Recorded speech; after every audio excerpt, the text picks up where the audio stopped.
تنزيل من رب العالمين.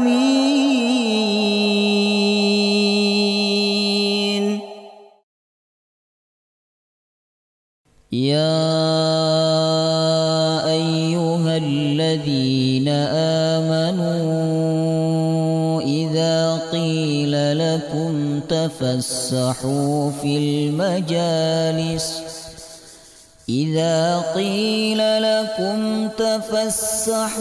في المجالس فافسحوا يفسح الله لكم وإذا قيل انشزوا فانشزوا يرفع الله الذين آمنوا منكم والذين أوتوا العلم درجات والله بما تعملون خبير.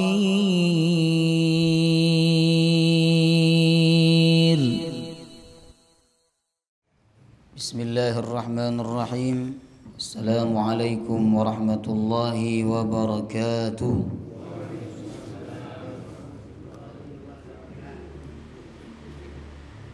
الحمد لله رب العالمين، نحمده ونستعينه ونستغفره ونعوذ بالله من شرور أنفسنا ومن سيئات أعمالنا، من يهده الله فلا مضل له ومن يضلل فلا هادي له. أشهد أن لا إله إلا الله وحده لا شريك له وأشهد أن محمدا عبده ورسوله لا نبي ولا رسول بعده. اللهم صل وسلم على سيدنا ونبينا محمد وعلى آله وصحبه وبارك وسلم أجمعين. سبحانك لا علم لنا إلا ما علمتنا إنك أنت العليم الحكيم. اللهم إنا نسألك علما نافعا ورزقا طيبا وعملا متقبلا آمين يا رب العالمين. Alhamdulillah, kita memuji dan bersyukur kepada Allah Subhanahu wa ta'ala atas segala nikmat yang diberikan oleh Allah kepada kita semua, sehingga malam hari ini kita bisa bersua kembali dan berkumpul di dalam tempat yang mulia dan di dalam majelis yang mulia. Semua ini karena pertolongan Allah. Walaula fadlullahi alaikum wa rahmatuhu lakuntum minal khasirin. Kalau bukan karena karunia dan rahmat Allah, kita semua akan menjadi orang-orang yang rugi. Sungguh tidak mudah Bapak Ibu datang ke masjid, sholat berjamaah, kemudian mau duduk di majelis ilmu, mendengarkan ilmu yang disampaikan, duduk sampai masuknya waktu isya. Ini perkara yang tidak mudah. Kalau duduk di depan televisi, jemaah rahimakumullah, banyak yang bisa melakukan, ya kan? Apalagi duduk di depan televisi sambil nonton bola, Bapak Ibu. Ini banyak yang bisa melakukan. Tapi duduk di hadapan seorang ustadz, di hadapan seorang guru, di hadapan seorang muallim untuk mendengarkan ilmu, ini tidak semua orang bisa melakukan. Hanya orang-orang yang mendapatkan rahmat Allah, mendapatkan bimbingan dari Allah Subhanahu wa ta'ala, mereka yang mau duduk mendengarkan ilmu yang disampaikan. Semoga apa yang kita lakukan malam hari ini pertanda Allah Subhanahu wa ta'ala menginginkan kebaikan untuk kita semua. Amin ya rabbal alamin. Alhamdulillah, setelah sekian lama, kurang lebih 2 bulan Bapak Ibu, kita libur dari kajian kitab Dalilus Sailin. Alhamdulillah, malam hari ini kita bisa melanjutkan kembali kajian kitab Dalilus Sailin. Sudah banyak sekali bab atau tema-tema yang kita bahas di dalam kitab ini. Gak tahu panjenengan masih ingat gak tema terakhir kita kajian kitab ini nopo? Nah, tema terakhirnya adalah mengucapkan insya Allah. Sebelum Pilpres saya ambilkan tema di kitab ini tentang suap menyuap.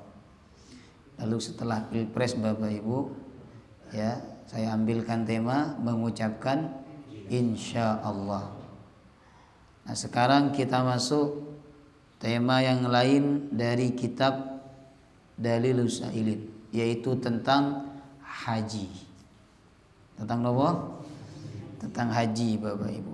Haji sebagaimana yang kita ketahui bersama, jemaah rahimakumullah. Pembahasan ini penting karena banyak sekali ayat-ayat Al-Quran yang berbicara tentang haji. Begitu juga banyak sekali hadis-hadis Nabi Sallallahu Alaihi Wasallam yang berbicara tentang haji. Ya. Maka malam hari ini, insya Allah malam hari ini dan pertemuan 2 pekan lagi kita akan bahas tentang haji. Untuk malam hari ini Bapak Ibu kita bahas pengertian haji, hukum haji, dan ayat-ayat tentang haji. Sedangkan pertemuan berikutnya kita selesaikan bab ini, masuk tentang hadis-hadis yang berkaitan dengan haji, jemaah rahimakumullah. Yang pertama, pengertian haji.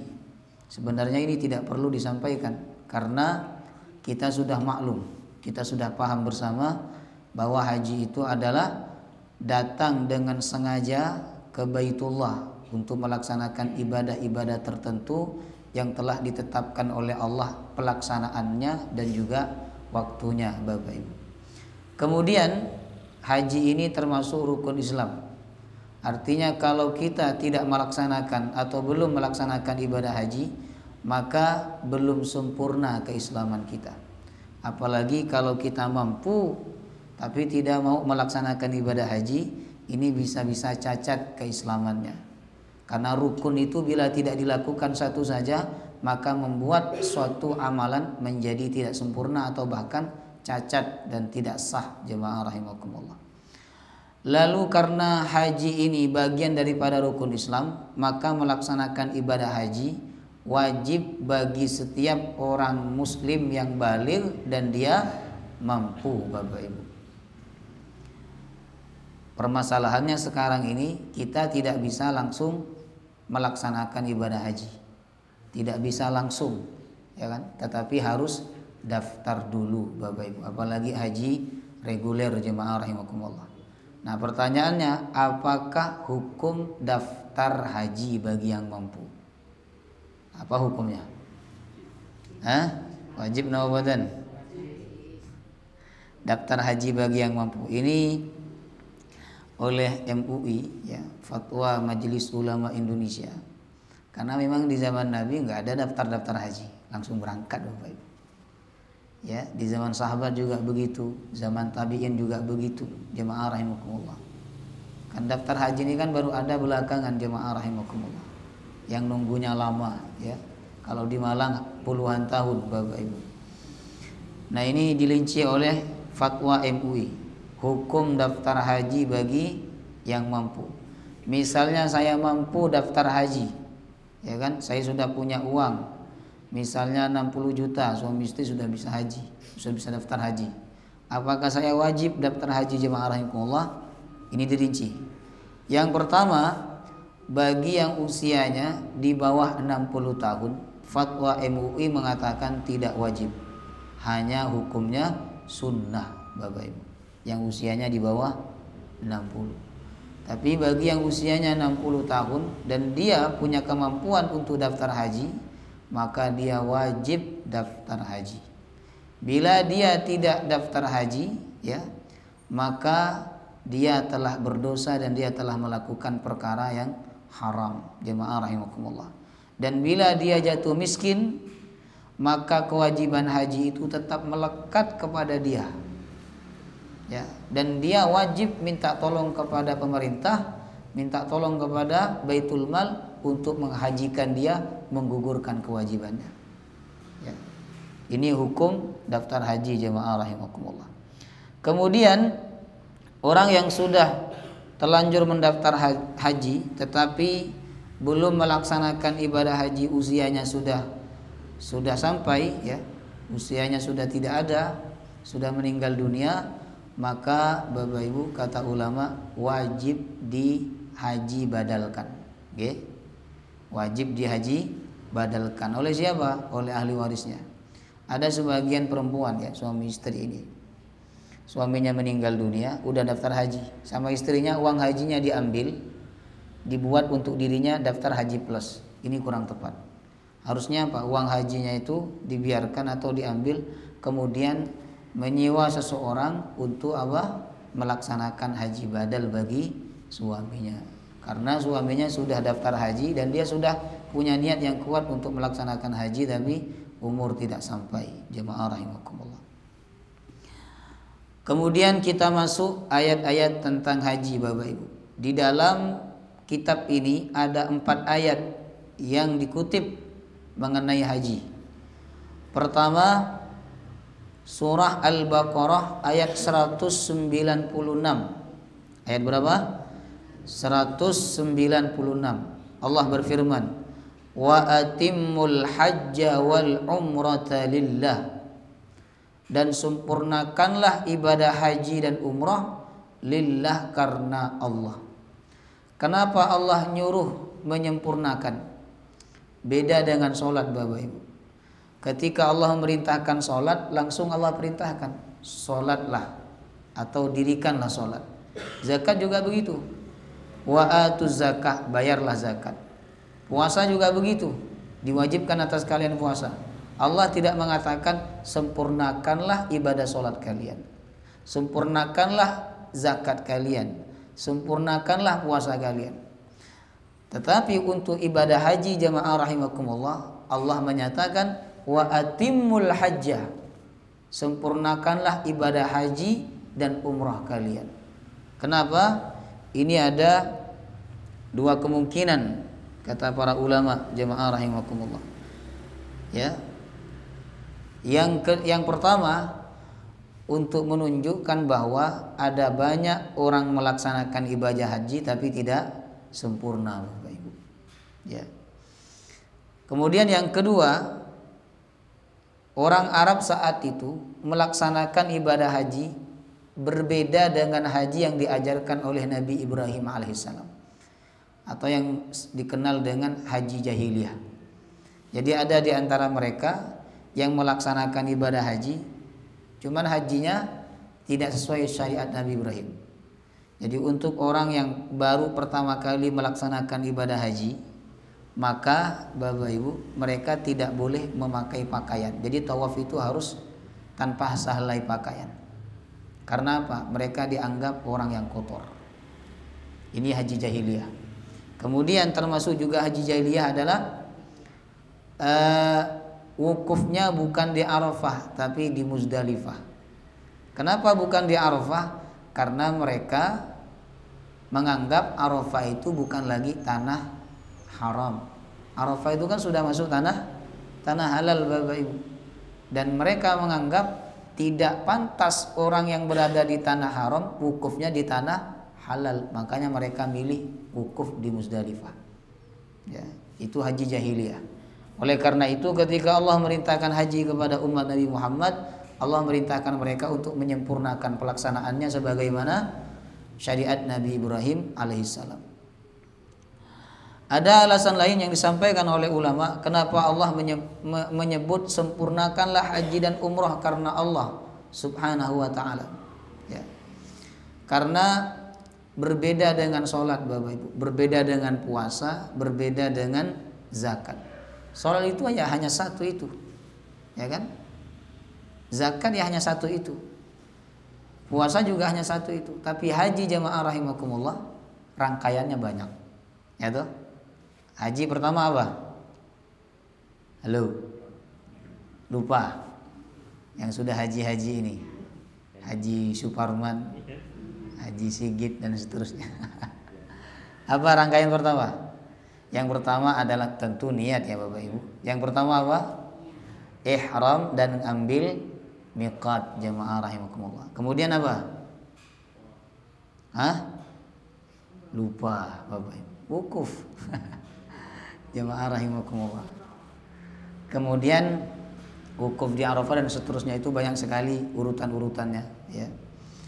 Kemudian Bapak Ibu jamaah rahimakumullah, karena banyak sekali rangkaiannya dan dia khawatirkan manusia itu tidak melaksanakan dengan sempurna, maka Allah memerintahkan mereka untuk menyempurnakan. Wa atimmul hajja wal umrata lillah. Sempurnakanlah haji dan umrah karena Allah Subhanahu wa taala ya. Nah, di dalam ayat ini Allah menyebut lillah, karena Allah. Bukankah ibadah itu semuanya karena Allah? Kenapa Allah masih menyebut lillah, karena Allah? Ya. Ini untuk menunjukkan jemaah rahimakumullah bahwa ibadah haji itu potensi orang melakukan bukan karena Allah sangat besar dibandingkan ibadah sholat, ibadah puasa, ibadah zakat Bapak Ibu. Kenapa? Apalagi zaman sekarang. Sebab tidak semua orang bisa haji, nggak semua orang bisa umroh. Tapi kalau ditanya sholat, banyak orang yang sholat, banyak orang yang zakat puasa. Sedangkan haji ini hanya orang-orang tertentu. Di dalam masjid ini bisa dihitung siapa yang sudah haji dan siapa yang belum haji, jemaah rahimakumullah. Ya kan? Tapi kalau ditanya puasa, semuanya puasa. Ditanya zakat, semuanya zakat. Ditanya sholat, semuanya sholat. Tapi haji tidak semuanya. Karena tidak semuanya itulah, karena tidak semua orang bisa melakukan. Nah, sehingga ibadah haji ini menjadi ibadah yang dianggap amat sangat istimewa oleh orang. Orang bisa melaksanakan ibadah haji itu sangat istimewa, apalagi zaman sekarang Bapak Ibu. Ya. Nah, sehingga ini memicu seseorang terkadang muncul riya, sombong, sum'ah, ujub, jamaah rahimakumullah. Ya. Makanya Allah Subhanahu wa taala mengatakan, sempurnakanlah haji dan umrahmu lillahi, karena Allah Subhanahu wa taala. Allah ingin menanamkan nilai-nilai keikhlasan Bapak Ibu ya. Jadi berangkatlah haji, berangkatlah umrah bukan untuk dikatakan Pak Haji. Ya kan, ada orang berangkat haji itu supaya nanti pulang dapat gelar napa? Haji. Tapi kalau umroh nggak ada gelarnya, ya kan? Kalau umroh kan harusnya ada juga, karena haji dan umroh ini disebutkan secara bersamaan oleh Allah di dalam ayat ini. Tapi yang dapat gelar itu hanya haji saja. Ya, ada dosen saya Bapak Ibu, kalau tidak ditulis haji, titik di dalam makalah ya, itu nggak dikasih nilai. Jemaah rahimakumullah. Ada juga jemaah rahimakumullah, karena sudah haji, pulang-pulang dipanggil namanya oleh orang, nggak noleh. Tapi ketika dipanggil Pak Haji baru noleh Bapak Ibu. Nah, jadi banyak orang yang haji cuman niatnya sudah berubah, bukan lagi karena Allah, tapi karena ingin menyandang gelar Pak Haji, ingin dipanggil Abah, ingin dipanggil Umi. Sudah haji tapi nggak dipanggil Abah sama orang-orang, dia marah. Sudah haji tapi tidak dipanggil Umi sama orang-orang, dia juga marah, dia kecewa. Karena apa? Biayanya besar, waktunya lama. Kok pulang-pulang nggak dapat gelar Umi sama Abah, itu gimana gitu perasaannya. Nah, inilah Allah sebut, sempurnakanlah haji dan umroh kalian karena Allah. Bapak Ibu. Di dalam ayat ini Allah menyebut lillahnya di ujung. Sempurnakanlah haji dan umrah karena Allah. Tetapi di dalam ayat lain yang nanti juga akan kita bahas Bapak Ibu, yaitu di surah Ali Imran ayat 97, lillahnya di awal. Walillahi 'alan nasi hajjul bait. Walillah, dan karena Allah. 'Alan nasi, wajib atas manusia, hajjul bait, melaksanakan haji di Baitullah. Jadi Allah sebutkan lillahnya di ujung. Di awal juga ada ayat menyebutkan lillah, jamaah rahimakumullah. Nah, ini menunjukkan apa? Bahwa haji itu di awal dan di akhir harus karena Allah, lillah. Di awal ya lillah, di akhir nanti setelah selesai pelaksanaan juga lillah. Ada orang di awal sudah nggak lillah Bapak Ibu, dia ngundang orang-orang datang ke rumahnya. Apa tujuannya? Supaya orang tahu kalau dia berangkat haji. Bukan untuk minta doa, bukan untuk selamatan, tapi supaya orang-orang tahu kalau dia berangkat haji. Jemaah rahimakumullah. Nanti pulang haji dia bisa ditulis di undangan Haji Joni, Haji Bambang, Haji dan sebagainya. Betul. Sama seperti orang punya rumah baru. Nah, biasanya orang punya rumah baru ngundang teman-temannya, ngundang teman-teman sekolahnya, ngundang teman-teman kuliahnya. Apa tujuannya? Ya, kita husnuzon tujuannya untuk minta didoakan. Tapi ada di antara mereka yang tujuannya Pak untuk ngasih tahu, ini loh aku sudah punya rumah, rumahnya bagus. Kurang lebih seperti itu Bapak Ibu. Makanya haji ini ketika Allah menyebut haji, sebelumnya di awal Allah nyebut lillah, karena Allah. Jadi di awal harus karena Allah. Nanti setelah selesai pelaksanaan juga harus karena Allah. Di awal karena Allah, setelah selesai pelaksanaan juga karena Allah subhanahu wa ta'ala. Jadi jangan sampai kemana-mana pakai kopiah putih. Supaya apa? Dibilang Pak Haji. Jemaah rahimakumullah. Kemudian ke masjid, nggak mau ke masjid kalau nggak jadi imam. Nah ini keliru. Dan takmir masjidnya juga keliru. Kenapa? Dia mengangkat imam, ya orang yang sudah haji menjadi imam Bapak Ibu. Ini banyak di kampung-kampung. Asalkan sudah haji, suruh jadi imam. Ya kan? Karena maklum orang kampung itu kan tidak semuanya bisa haji. Jemaah rahimakumullah. Kalau orang perkotaan banyak yang sudah haji Bapak Ibu. Tapi di kampung-kampung itu yang bisa haji, yang sudah melaksanakan ibadah haji itu bisa dihitung jari. Jemaah rahimakumullah. Sehingga apa? Mereka terpesona, mereka menganggap bahwa orang itu istimewa. Akhirnya apa? Disuruh jadi imam. Padahal bacaannya nggak karu-karuan. Tidak ada di dalam kitab fikih orang yang paling utama menjadi imam itu sudah haji, nggak ada. Kalau sudah nikah ya ada, sudah nikah. Tapi itu urutan yang ujung jemaah rahimakumullah. Sudah menikah. Adapun sudah haji tidak ada. Jemaah rahimakumullah. Karena saya pernah mendapati di sebuah musola, ya bacaannya nggak karu-karuan. Cuman karena dia sudah haji Bapak Ibu, dipanggil abah sama orang-orang sekitar, ya dia jadi imam. Padahal nggak ada syaratnya menjadi imam itu sudah haji. Ya. Syarat jadi imam itu yang pertama, Bapak Ibu, al-aqra, ya, al-aqra, orang yang paling paham Al-Quran. Al-afqah, orang yang paling paham. Kemudian yang kedua jemaah rahimakumullah, orang yang paling bagus bacaannya, orang yang paling paham sunnah. Kalau sama-sama paham, sama-sama bagus bacaannya, maka yang ketiga al-asannu, yang paling tua. Ya. Kalau sama-sama tuanya, maka yang menjadi pemimpin di antara mereka siapa? Nanti dalam mazhab Maliki Bapak Ibu ada urutan yang paling tampan. Ya. Jadi kalau semuanya sama-sama, dua orang ini sama-sama alim, sama-sama bagus bacaannya, sama-sama faham hadis, sama-sama pemimpin misalnya, maka ada urutan keberapa gitu disebutkan yang paling tampan. Nah yang ini saya nggak masuk jemaah rahimakumullah. Yang paling tampan, siapa yang paling tampan? Dialah yang dipersilakan menjadi imam. Karena apa? Orang itu pada umumnya suka melihat orang tampan. Bayangkan ketika imamnya selesai sholat menghadap ke jemaahnya, ya kan, wajahnya tampan, kan jemaahnya senang lihat.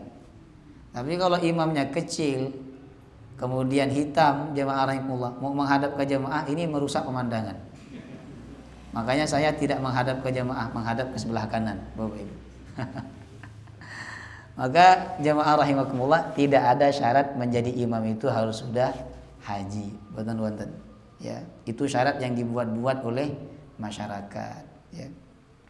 Makanya di dalam ayat ini Allah sebut sempurnakanlah haji dan umrahmu karena Allah. Ya.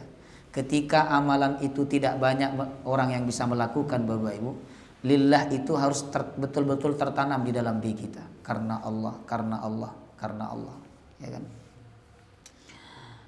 Kemudian di dalam ayat ini Allah menyebut haji dan umrah berbarengan.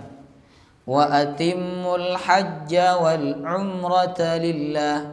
Sempurnakanlah haji dan umrah karena Allah.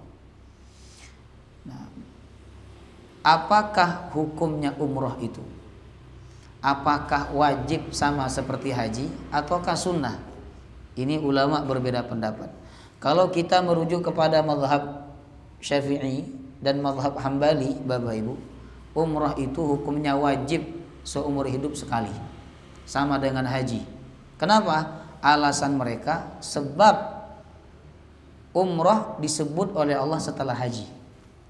Haji kan wajib. Tidak mungkin Allah menyebutkan amalan wajib lalu setelah itu Allah sebutkan amalan sunnah. Kalau nyebut amalan wajib lalu setelah itu nyebut amalan lagi, berarti amalan itu juga hukumnya wajib, jamaah rahimakumullah. Maka pendapat mazhab Syafi'i dan mazhab Hambali, umrah itu hukumnya wajib sekali seumur hidup, sama dengan haji. Panjenengan yang tidak bisa haji, jamaah rahimakumullah, karena usia sudah tua, kemudian nunggunya lama, maka laksanakanlah kewajiban umrah, Bapak Ibu. Umrah tidak perlu ngantri. Sedangkan pendapat mazhab Maliki dan mazhab Hanafi hukumnya sunnah. Tapi dalil yang digunakan oleh mereka ini kata ulama dalilnya dhaif, lebih kuat dalil yang digunakan oleh mazhab Syafi'i dan mazhab Hambali, bahwa umrah itu juga wajib sekali seumur hidup, jamaah rahimakumullah. Ya. Sama dengan haji, ya. Apakah wajib menabung untuk haji? Tidak ada satupun fatwa ulama atau pendapat ulama mengatakan kita wajib nabung untuk haji. Boten-boten. Artinya apa? Kita punya duit pada saat itu ya sudah daftar haji. Kita tidak wajib nabung untuk haji. Tapi kalau panjenengan mau nabung itu bagus dan baik, jamaah rahimakumullah. Ya. Cuman jangan berlebih-lebihan.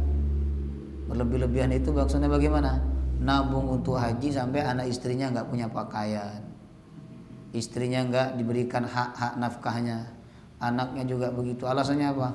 Mau nabung untuk haji, rumahnya bocor dibiarkan. Ini juga berlebih-lebihan, ya, tidak boleh.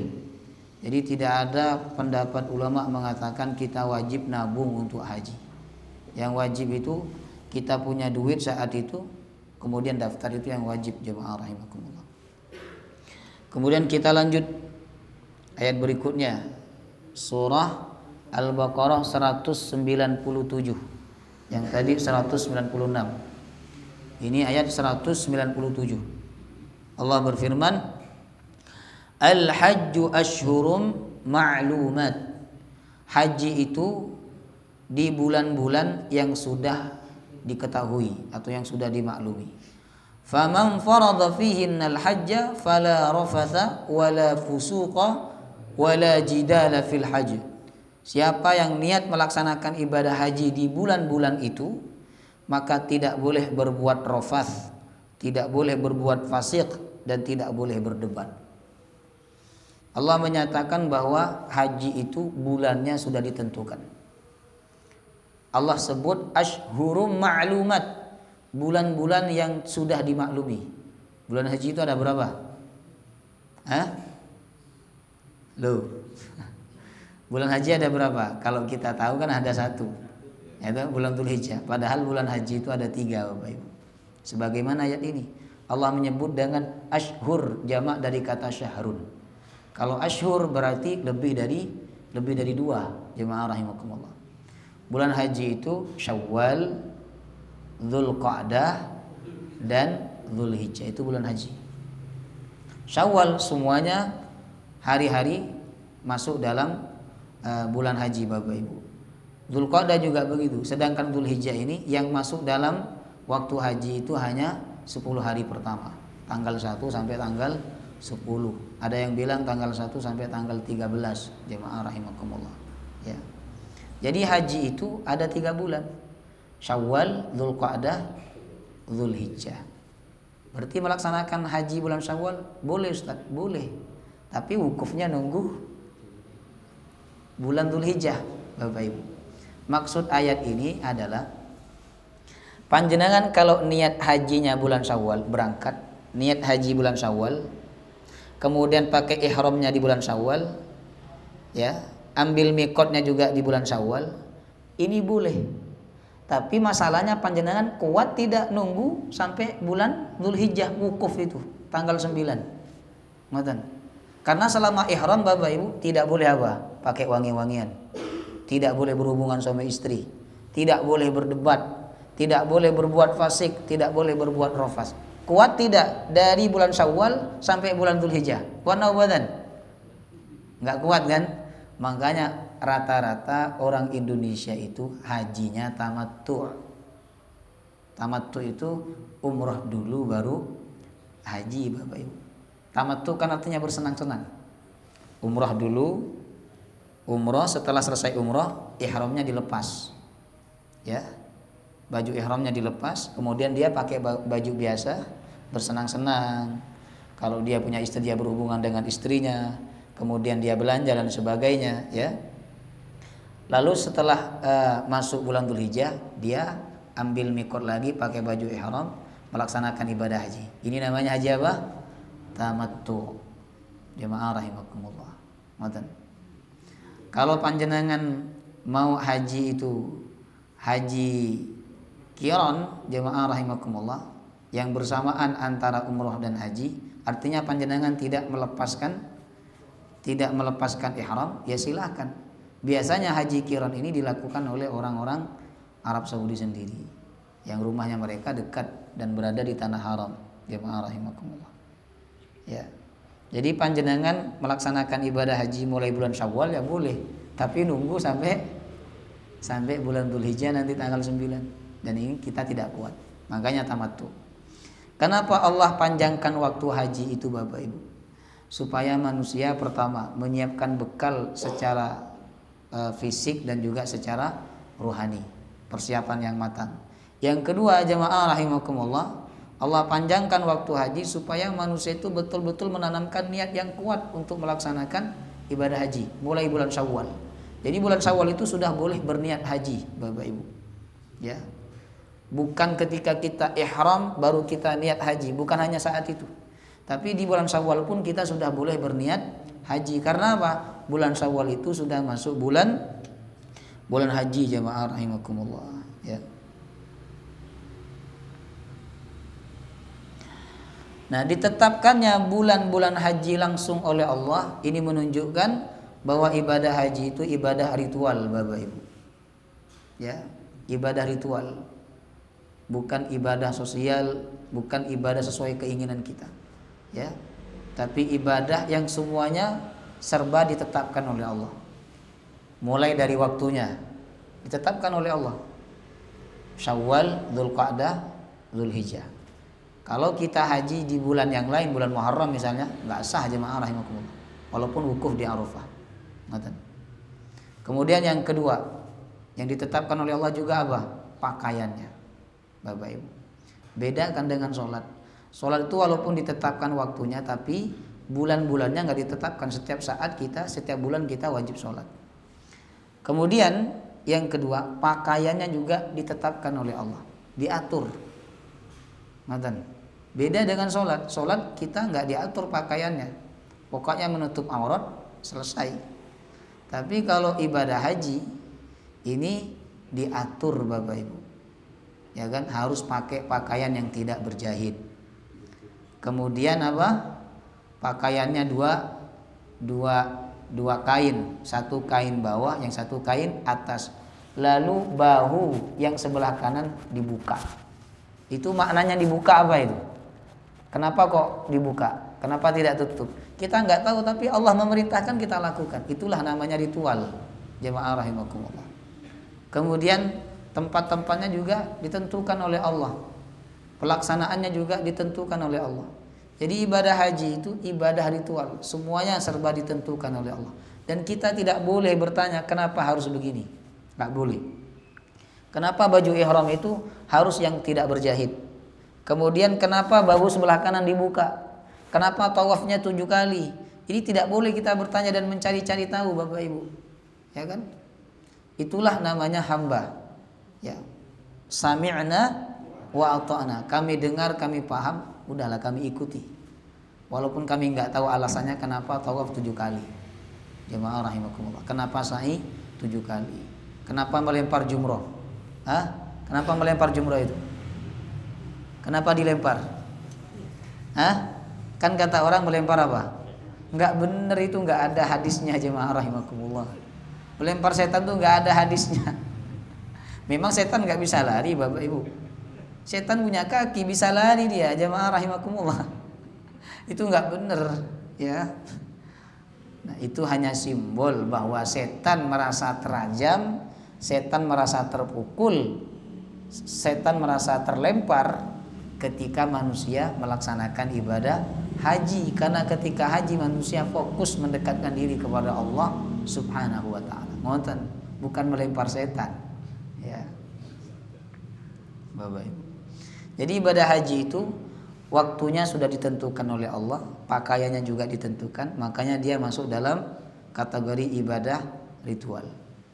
Faman farada fihinnal hajja, maka siapa yang sudah berniat haji di bulan-bulan itu, Syawal, Dzulqa'dah, Dzulhijjah, dia sudah pakai pakaian ihram, ya.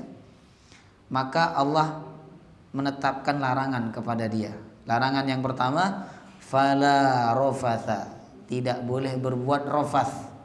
Tidak boleh berbuat rafath.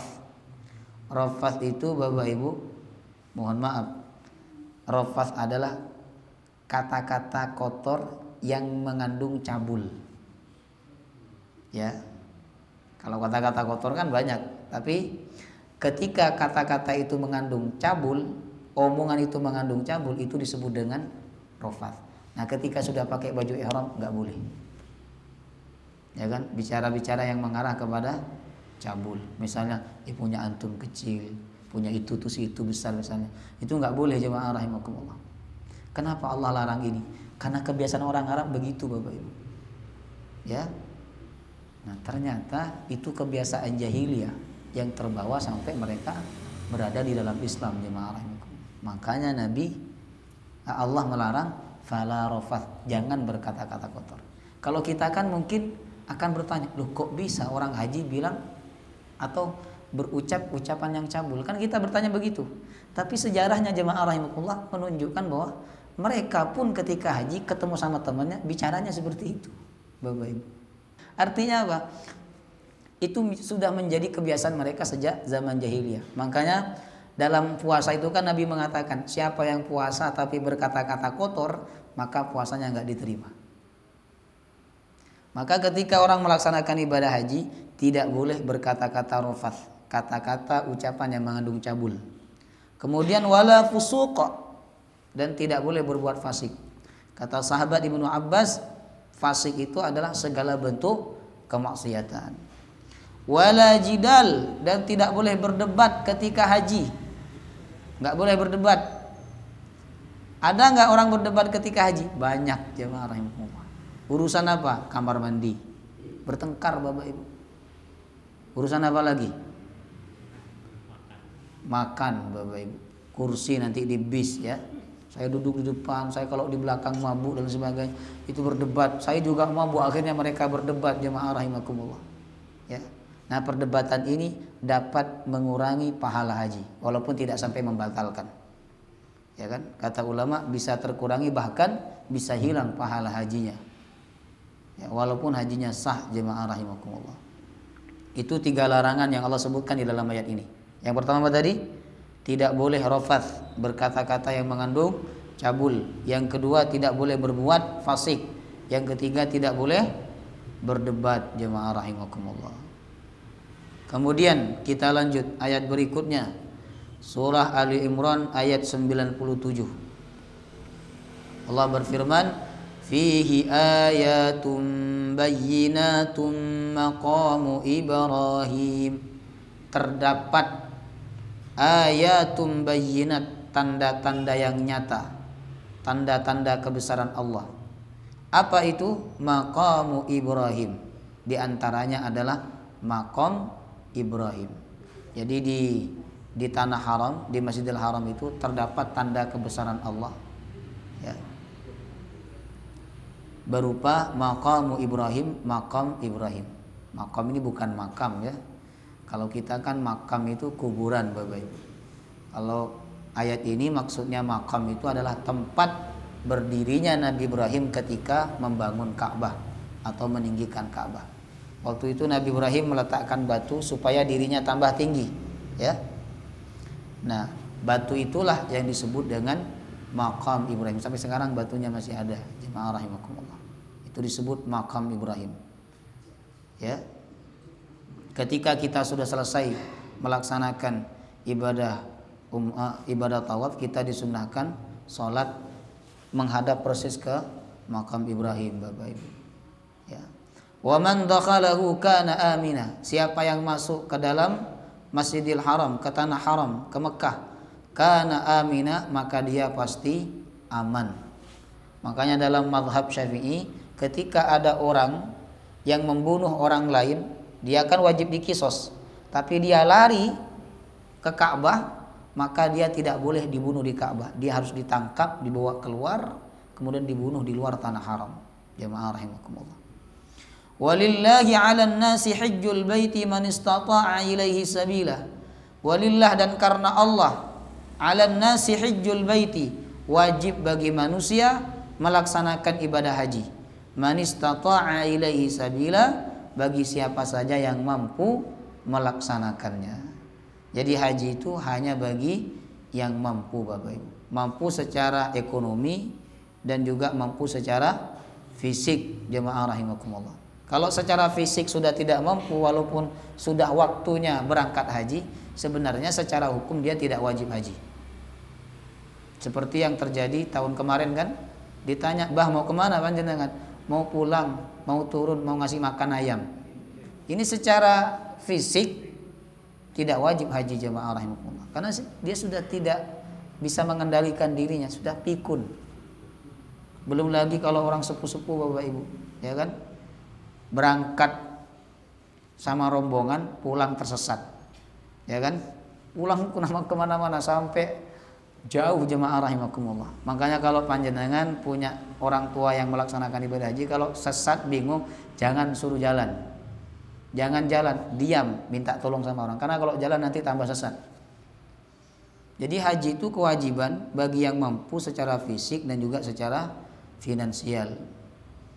Wa man kafara fa innallaha ghaniyun 'anil 'alamin. Siapa yang mengingkari hukum-hukum Allah, yang ingkar kepada Allah, sesungguhnya Allah Maha Kaya dan Maha tidak butuh 'anil 'alamin, kepada seluruh semesta alam ini. Kemudian ayat yang terakhir, Bapak Ibu. Surah Al-Hajj ayat 27. Allah berfirman, wa adzin fin nasi bil hajji ya'tuka rijalan wa ala kulli dhamir ya'tina min kulli fajjin 'amiq. Wa adzin fin nas, serulah manusia, bil haji, untuk melaksanakan haji, ya'tuka rijalan, maka manusia akan mendatangimu wahai Ibrahim, rijalan, dengan berjalan kaki, wa ala kulli dhamir, dari segenap penjuru. Ya. Rijalan di sini dengan berjalan kaki dan mengendarai unta. Wa ala kulli dhamir, dan mengendarai unta, ya'tina min kulli fajjin amik, mereka datang dari segala penjuru. Jadi ini bukti bahwa Al-Quran itu firman Allah. Allah berfirman waktu itu kepada Nabi Ibrahim, Bapak Ibu. Kata Allah, wahai Ibrahim, serulah manusia datang untuk melaksanakan ibadah haji. Maka Nabi Ibrahim menyeru, lalu Allah berfirman, kalau engkau menyeru manusia melaksanakan ibadah haji, maka manusia akan datang dengan jalan kaki atau dengan pakai unta, dengan kendaraan dari segala penjuru dunia. Sekarang jemaah rahimakumullah, semua orang dari segala penjuru dunia datang ke Mekah untuk melaksanakan ibadah haji. Ini bukti bahwa Al-Quran firman Allah subhanahu wa ta'ala. Semoga Allah subhanahu wa ta'ala memudahkan kita semua untuk bisa melaksanakan ibadah haji, haji yang sempurna bagi yang belum haji. Amin ya rabbal alamin. Wallahu ta'ala alam. Insyaallah pertemuan berikutnya kita bahas hadis-hadis tentang haji Bapak Ibu. Di sini ada 4 hadis yang disebutkan oleh pengarangnya berkaitan dengan haji. Mari sama-sama kita tutup dengan doa kafaratul majlis. Subhanakallahumma wa bihamdika asyhadu an la ilaha illa anta astaghfiruka wa atubu ilaik. Assalamualaikum warahmatullahi wabarakatuh.